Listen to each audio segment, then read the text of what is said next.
बीड जिल्ह्यातील माजलगावमध्ये हत्याकांडाची एक भयंकर घटना घडली असून सासुरवाडीत राहणाऱ्या जावयाची निर्घृण हत्या करण्यात आली। माजलगाव तालुक्यातील तालखेड येथे ही घटना घडली। 33 वर्षीय तरुणाची अज्ञातांनी हत्या केल्याची घटना सोमवारी उघडकीस आली। मृताच्या गळ्यावर, पोटावर आणि डोक्यावर तीक्ष्ण हत्याराने अनेक वार करण्यात आल्याचं प्राथमिक तपासात निष्पन्न झाले। जुन्या वादातून ही हत्या झाल्याची चर्चा आहे। विकास दत्तात्रय वाघमोडे, वय वर्षे 33, मूळ राहणार किट्टी आडगाव असं हत्या झालेल्या तरुणाचं नाव आहे।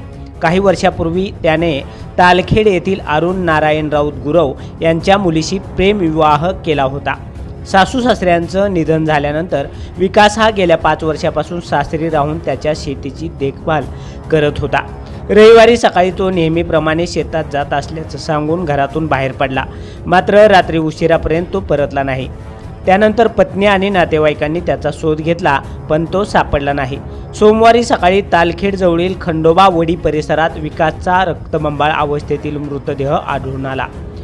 लहान मुलांपासून मोठ्यांपर्यंत लेडीज जेंट्सचे चप्पल, शूज, सॅन्डलसाठी पंढरपुरातील एकमेव सुप्रसिद्ध भव्य शोरूम SR फुटवेअर। ओरिजिनल ब्रँड्सचा विविध व्हरायटीच्या हजारो स्टॉक ICC बँकच्या शेजारी नवी पेठ, पंढरपूर। प्रोप्रायटर शहाजी बापूराव 83 29 45 45 84। मृतदेहावरील जखमा पाहता तीक्ष्ण हत्याराने वार करून विकासची हत्या करण्यात आल्याचा प्राथमिक अंदाज पोलिसांनी व्यक्त केला असून विकासची हत्या कोणी केली याचा तपास पोलिसांकडून सुरू आहे।